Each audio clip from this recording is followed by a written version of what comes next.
Hey, thanks for watching Four Color Commentary. I'm Mark Allen, and I'm back with another edition of the Atlas Seaboard retrospective from the Bronze Age, and this is concerning, I think, one of the better offerings of Atlas Seaboard, one of the better books, which unfortunately came along later.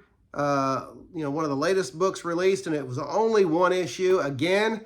But this is Rich Buckler's Demon Hunter. This was I enjoyed this, and primarily because it was different from what Marvel and DC were primarily releasing at the time. This was different. It was kind of a darker tone, and again a hero, if you want to call him an anti-hero, yes, an anti-hero, but with a conscience and with a purpose, and that's the thing about this story. The character was more than one-dimensional. He was kind of a three-dimensional character in the sense that they gave him character. He wasn't a cookie-cutter comic book character. Gideon Cross, otherwise known as Demon Hunter, was a Vietnam vet who got back from that war or that police action, greatly disillusioned, as many were who came back. Nobody cared about him when he came back, which again was the case in real life. And so he hooks up with a group, a cult.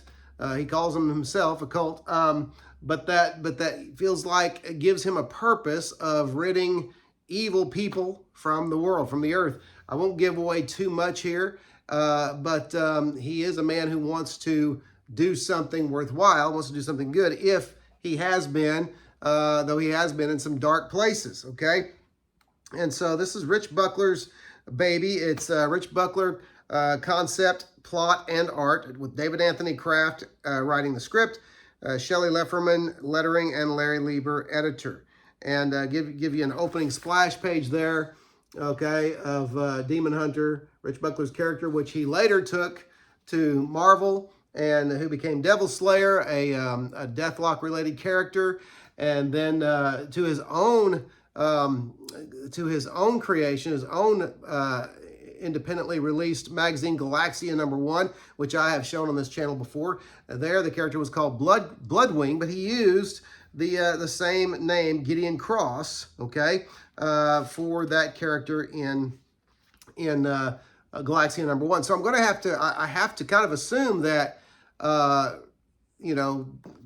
for this purposes, that Rich Buckler retained the ownership rights, even though he didn't use Demon Hunter again, but he retained the ownership rights to this character, I'm going to have to say, because he did use it in other various forms, just like Howard Chaykin did with the Scorpion. But anyway, this was a great book. I mean, I got into the character. I believed what he was doing.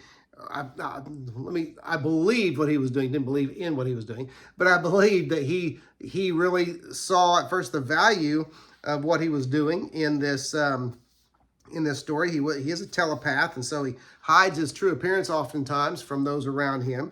And he was working to eliminate members of organized crime. Well, then he finds out that he is actually working for an evil organization, an organization that is seeking to repopulate the demon race on Earth. And so he goes about then trying to undo their work. Again, this is a book I could have seen coming back to and reading the next issue and the next and the next, and just a really kind of exciting story that kept you interested, which is what comic book stories should do.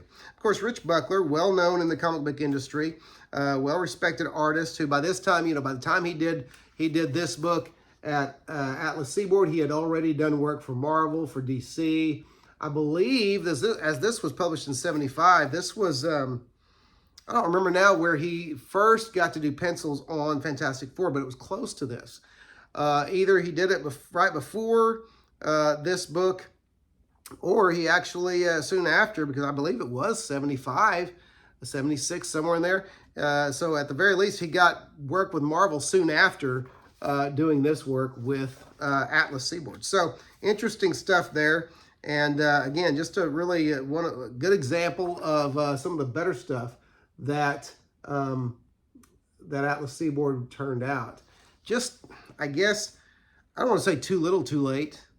It was really too much too soon, because again, with Atlas, releasing 28 titles in all, including their magazine titles, it was just they were trying to put out a glut of books so as to take up shelf space in the drugstores and grocery stores and try to crowd Marvel out, which really was a really unrealistic plan.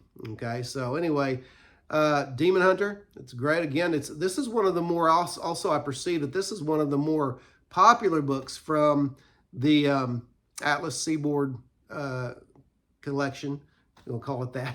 And this is one of those books that people most enjoyed. And so, again, that front cover is just, it's pretty catchy, pretty flashy, pretty cool. And that demon character is featured in the story, okay? And so, anyway, Demon Hunter, number 1, the only issue of this series. It is worth having. Seek it out,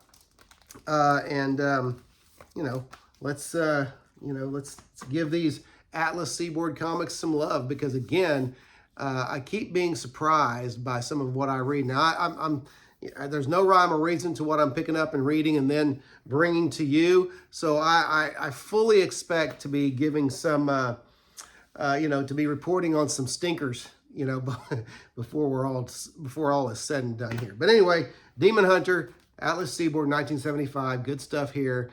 Go find it. Don't forget to comment, like, and subscribe, but especially comment. And let's get some conversations going about what are your experiences. How many of you read this off the rack whenever you were a younger comic book fan? What were your first impressions? Did you like it? Did you not like it? Did it ring your bell? Did it do it for you? Whatever it is, I'd like to hear that in the comments below. Anyway, that's it. Thanks for watching 4 Color Commentary, and we'll see you next Atlas Seaboard video.